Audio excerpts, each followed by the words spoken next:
आप सभी को नमन नमस्कार। हमारे बीच प्रिंसु लोकेश जी उपस्थित हैं। आपका अभिनंदन आभार।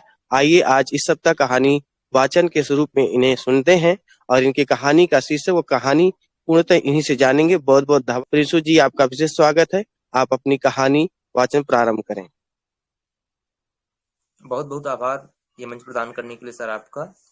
हमारी कहानी का शीर्षक है निश्चल प्रेम। देखते हैं इसके मतलब इसमें प्रेम के सूत्र को समझाने की कोशिश की गई है। देखिएगा सर की प्रेम का सूत्र समझने से समझ में नहीं आता। प्रेम का सूत्र समझने से समझ में नहीं आता। प्रेम समझने के लिए प्रेम होना चाहिए और वही प्रेम ईश्वर में ठहरता है। निश्चल प्रेम समझ लेना एक बात है। निश्चल प्रेम समझ लेना एक बात है, जाना दूसरी बात है। इसलिए प्रेम में उतरे बिना प्रेम समझा नहीं जा सकता।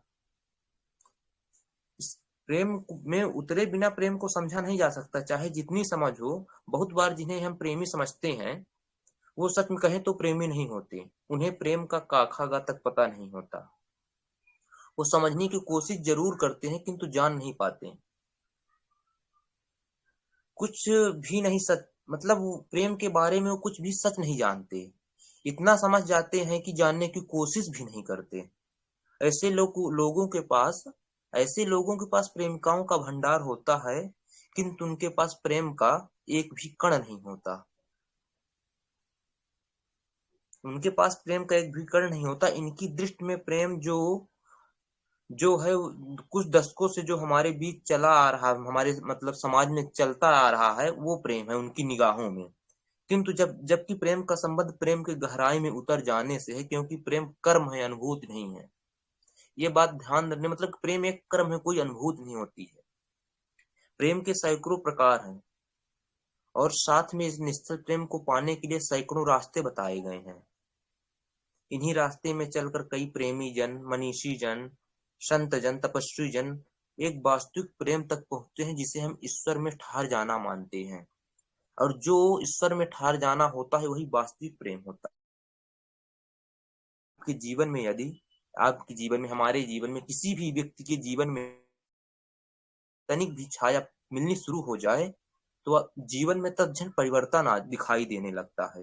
एक नए प्रेम का जन्म हो जाता है। जीवन जीने की प्रक्रिया बदल जाती है। जीवन जीने की प्रक्रिया जाती है।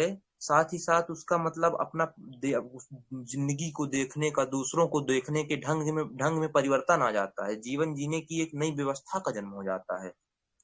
प्रेम आपके जीवन को ऐसा परिवर्तित करता है, एक ऐसी सुख की अनुभूति देता है जैसे एक लंगड़े को अचानक पैर मिल जाए, एक बेजुबान व्यक्ति को जैसे जुबान मिल जाए, या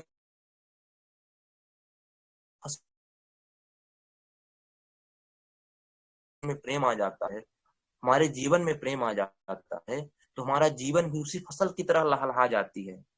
यहाँ कहें कि मतलब प्रेम उस तरह जैसे आत्मा को परमात्मा की प्राप्ति, वो चीज है। जिस तरह से इस दिन प्रेम हमारे जीवन में आ जाता है तो हमको ये अनुभूति होता है जैसे किसी आत्मा को परमात्मा की प्राप्ति हो गई। ये थी हमारी कहानी जिसका शीर्षक था निश्चल प्रेम। बहुत बहुत धन्यवाद सर आपका।